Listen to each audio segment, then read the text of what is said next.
Hello folks, thanks for tuning into my YouTube channel, Your Health on a Budget, YHB, where we talk about inexpensive fixes for exercise, weight loss, and longevity. Today we're going to talk on a subject which is very popular, has been popular for years, and it's spot reduction. Ab fat reality is what I call it. And this is basically going to teach you the reasons why you're probably not losing belly fat. It's not because you're not following that guru that is a ripped Adonis that's giving you the six-pack ab routine to get six packs. It's amazing how those guys get 1 million views, and it's not about that, folks. It's much deeper. It's a cellular problem. Okay, it goes into a cellular science, and we're going to talk about some of those.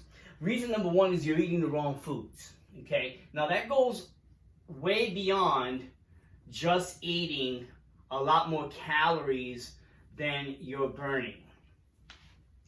A lot of times we find ourselves eating foods that are putting us in a inflammatory state, okay? And we need to understand that weight gain is an inflammatory issue.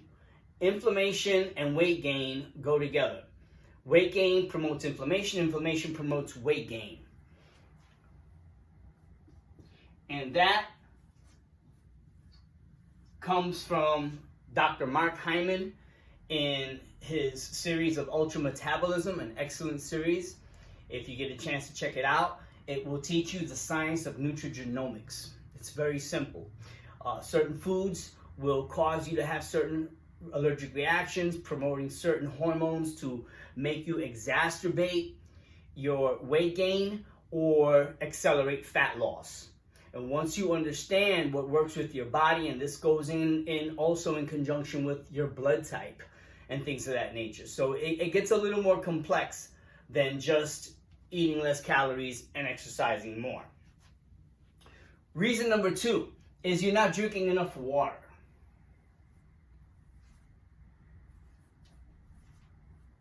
Not drinking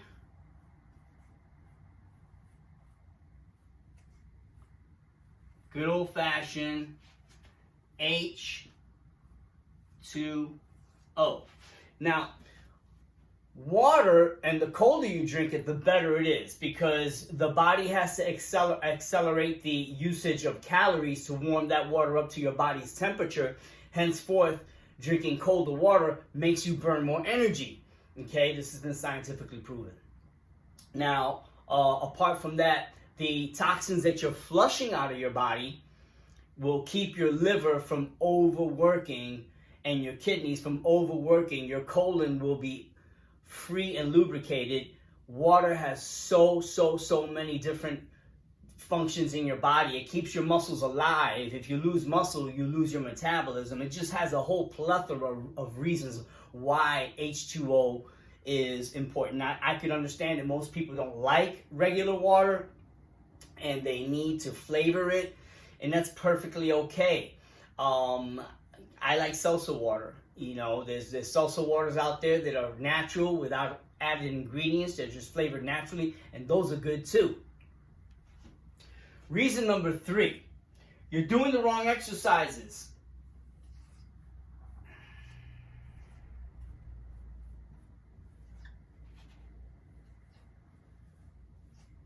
Now, a lot of people will get on a treadmill. I call it the dreadmill. You cannot catch me doing indoor cardio. I find it boring.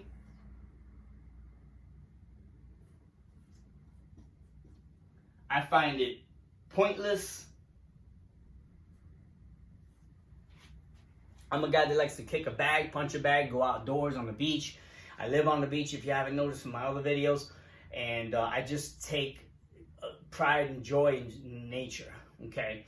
The wrong exercises. What do I mean by that? Cardio versus strength training. It's important to know that strength training builds lean body mass. And for every 1 pound of lean body mass that your body has, okay, it needs anywhere between 50 to 75 calories per pound per day in order to just survive, in order to stay alive. It's live tissue, so we have to feed it, and it feeds off of the food that we eat. Makes sense, right? So, give you an example. If you were to put on 3 pounds of lean, tight muscle, okay, lean body mass, everything that is not fat, muscle density, mostly muscle, but bone density counts as well. All right, so 3 pounds of lean body mass, and let's say we're on the lower end of the calorie burn, okay? You're burning 50 calories per pound per day. So that's 50 times 3. You can do this on your cell phones with your calculator and just follow along with me. Equals 150. Wow, that was hard to figure out. 150 calories a day that your body's going to have to burn at rest. This is your resting metabolism. Super important to understand this concept, folks. You need that at rest. Okay? Now, that same 150 calories times 7 days. So 7 days a week, 7 days multiplied times that 150 calories your body is now utilizing at rest while you're sleeping, while you're with your boo, watching TV, at rest, basically. Whatever you're doing, just chilling out, lounging in a chair, driving around, okay? Comes out to 1,050 calories your body is utilizing a week. Burned, gone, melted, a week. That's huge, folks. Huge. You take that 1,050 calories compounded by 30 days in the average month, right? All right, let's do that. 30 days, put the little thingies there, times 1,050 calories equals 4,200 calories a month. Burned a month. Now, it's important to understand that it takes 3,500 calories just to burn 1 pound of body fat. That could be a lot of cardio on a treadmill or an elliptical, okay? And once you get off of it, the whole thing is once you burn calories on one of those machineries, you may have an accelerated metabolism for the next one, if you're lucky and you have a high metabolism, to 6 hours. But usually for the average person, 30 minutes, 45 minutes, an hour later, your metabolism kind of keels out and doesn't burn anymore after cardio. Now, you take that same 4,200, okay, and that's 12 months.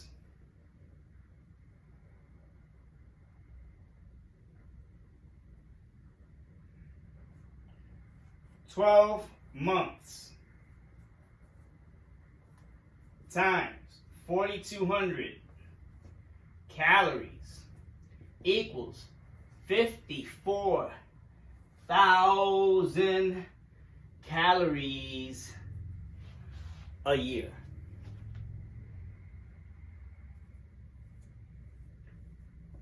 54,000 calories a year. If you divide that by 3,500, we get the answer of 14.4 pounds of actual body fat your body can keep off a year at rest.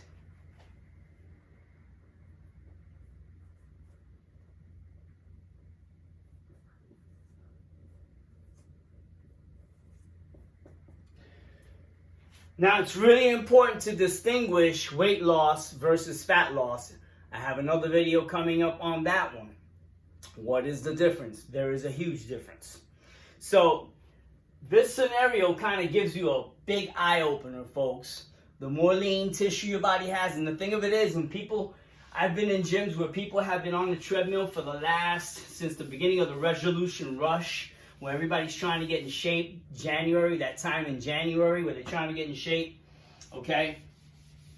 And I've seen those same people 6 months to a year later, and they still look the same. Very little difference, very little notable difference, because that's all they do is cardio. But they're coming back, they're enjoying themselves, and at least they're getting something. Some workout beats no workout. Getting back to the reasons why. Reason number 4. Workouts are not as effective. You're not challenging yourself enough.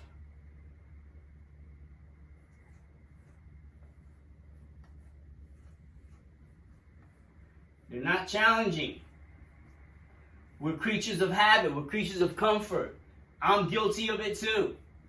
When I was a personal training manager and I used to hire trainers, I made them train me. I made them work me out one time to make sure they knew what they were doing. My gosh, what a nightmare that was. And I say it's a nightmare because they put me through it, man. They made me do things that were different. You have to understand, you have 600 plus muscles in the body. If you keep doing the same thing you've been doing since yesteryear, chances are you're not going to get very good results. You have to stick to a concept known as SAID, specific adaptations to impose demands. It's another video that I'll be putting out here shortly. Be sure to stay tuned on that one. Big eye opener. All right, you're not challenging yourself enough. So if you're not challenging yourself enough, your body gets complacent. It's just like eating food. You eat the same food, your body has an actual adaptation to these foods. And it becomes sensitive. It's sensitive to the foods that you're always eating. And henceforth, the food no longer works for you and may even work against you, giving you reactions. All right, reason number 5. And this is a big one for me. You're stressed out all the time. Stress out. Important to know that stress releases a hormone called cortisol in your body. Now, it's a necessary hormone for the functions of our body, but in excess can do damage. And what do I mean by that? Okay, I'll put that down. Equals cortisol release.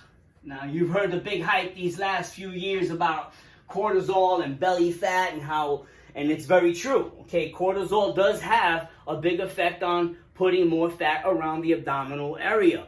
Okay, they've been talking about that, I wouldn't say within the last few years. We've known about it since the early 2000s and 1990s. Cortisol release.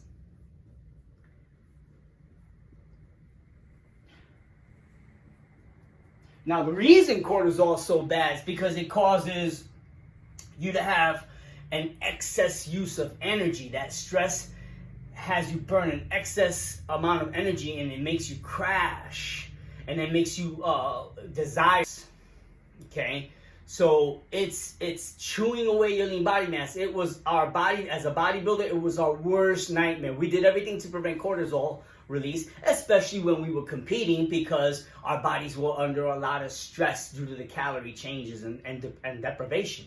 So you're eating away lean body mass. Now I'm going to pose this question to you, which is what 90% of the people do. They lose lean muscle. It's a lot easier to lose muscle than it is fat. Don't fool yourself. This is the difference between weight loss and fat loss, folks. Okay, 90% of the people that don't know how to lose weight will lose lean muscle. And then they get weight rebound because they slow their metabolism down. Think of this, okay? What if you lost 3 precious pounds of muscle? Well, you're no longer burning 150 calories a day. You're more likely to store it.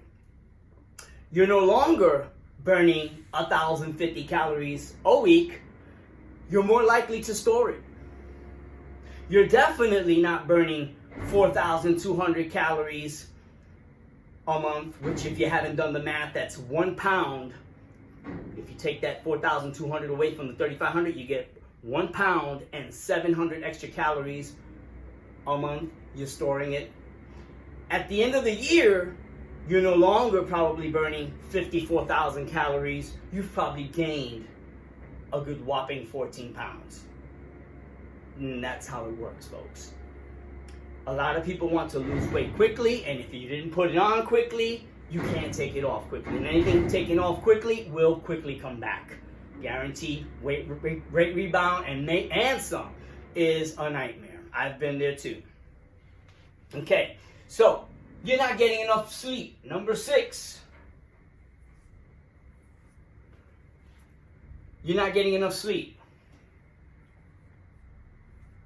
Not enough sleep. Again, right back into that cortisol release. Bam! It is a known fact.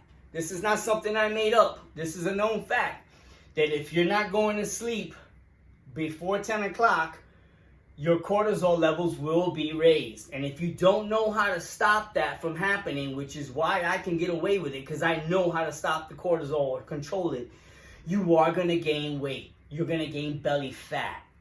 Okay? Because lack of sleep exacerbates cortisol. Okay? Now, reason number 7, you're aging.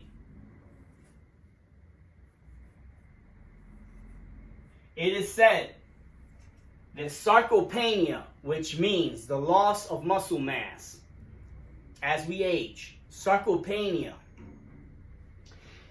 is very, very, very prominent and accelerated after the age of 30, meaning it is said that we lose anywhere between 1 to 2% of our muscle mass every year after the age of 30, okay?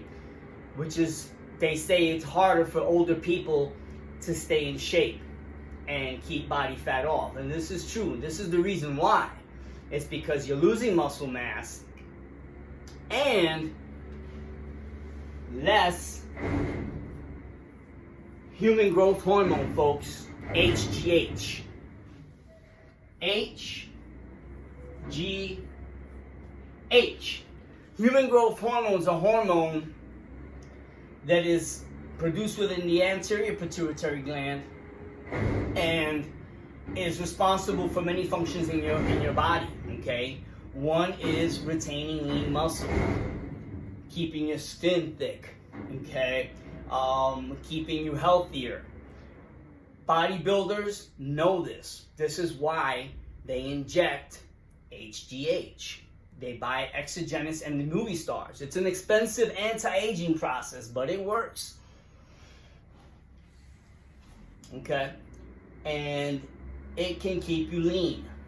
I've known bodybuilders that were eating cheeseburgers during competition, but because they had implemented HGH in their diet, they were able to get away with it and get great results, by the way, because they had a high caloric content, so they weren't losing muscle, but they were demolishing the fat off their body, incinerating it. It does. Reason number 8, you're eating the wrong fats. Eating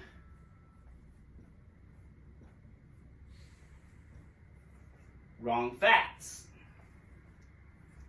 Now, a lot of schools of thought on this.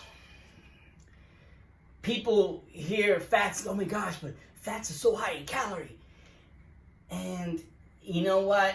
I've gotten great results off of coconut oil, which is a saturated fat. I've gotten great results off of flaxseed oil, fish oil. It is said that if you take 3 to 4 milligrams of fish oil a day, you will not only keep your lean body mass, but you will be able to burn body fat. These studies have been done, clinical studies have been done with control groups, one with a diet, one without a diet, one with exercise and a diet.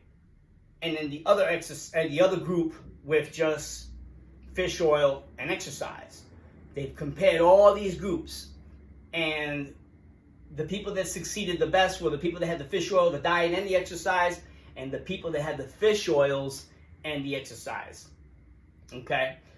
It's a known fact, folks. If you do fish oils, you're going to be okay. Plus, fish oils have a tendency of going through your arteries and all your blood vessels and chiseling away all that plaque buildup. All right? Plaque buildup in the arteries will be chiseled away, opening the arteries for better blood flow with fish oils. Apart from fish oils having a good effect on your liver, the liver, which we're going to touch upon here, and we should have done that first, but we're going to touch upon here in a little bit why the liver is so important in the weight loss game. But fish oil helps the liver as well. So that's going to help you lose weight on that level. And keeps cortisol down, keeps the inflammation down. And so it has a whole bunch of reasons why and effects on weight gain, weight loss, and retention of lean body mass. Reason number 9. You're overworking your liver. The liver is overworked. There you have an exclamation point with a little sad face at the bottom. The liver is the most regenerable organ in the body, meaning that it regenerates itself due to the punishment that we give it. It's a beautiful thing.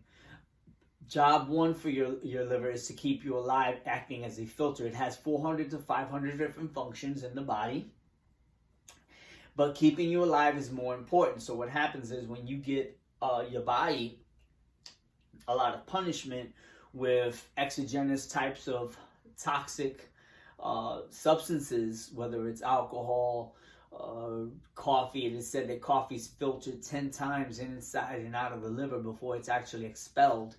You give your liver a lot of punishment, and the metabolization of fat and carbohydrates ceases or is slowed down by the liver, which is also one of its functions. It puts a strain on the gallbladder as well. So with that being said, your liver has to be cleaned.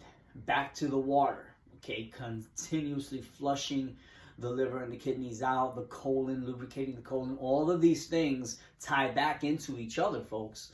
If the liver is overworked, it also produces more cortisol. So it's a chain effect. It continuously works as a chain effect. So that's important. Keep your liver healthy, and you'll be able to lose body fat a lot easier. Number 10, and lastly, is you're not pooping enough. You're there, I said it, okay? It's a very sensitive subject, but I used to have to consult with clients, and the extensive consultation led to finding out lifestyle habits, what was working for them, what wasn't, and I had to find out about their bowel movement. I'd ask them, well, how many times do you go to the bathroom? And they'd tell me, and I asked them how many times you eat a day. And usually the average person will eat 3 times a day. And with that being said, I used to get answers like, I only poop 1 time a day. Not good.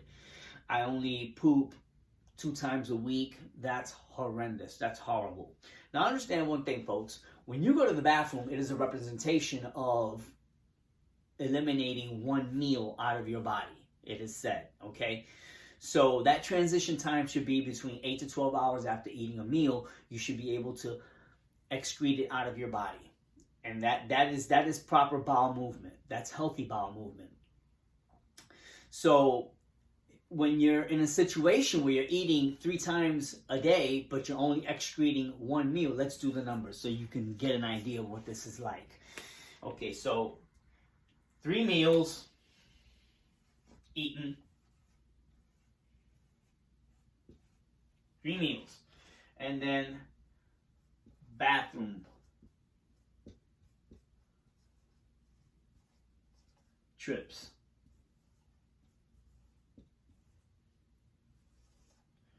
Okay, so if you're eating 3 meals and you're only going to the bathroom once a day, that means you have 2 meals left over.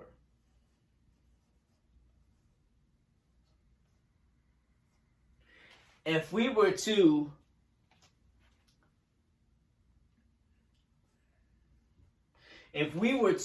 compound that by 7 days,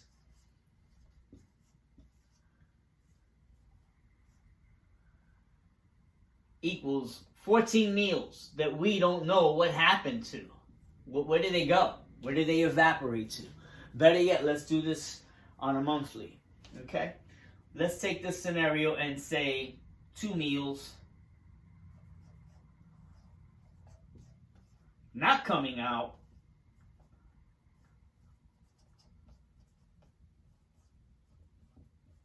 times 30 days. That equals 60 meals that we cannot account for, folks.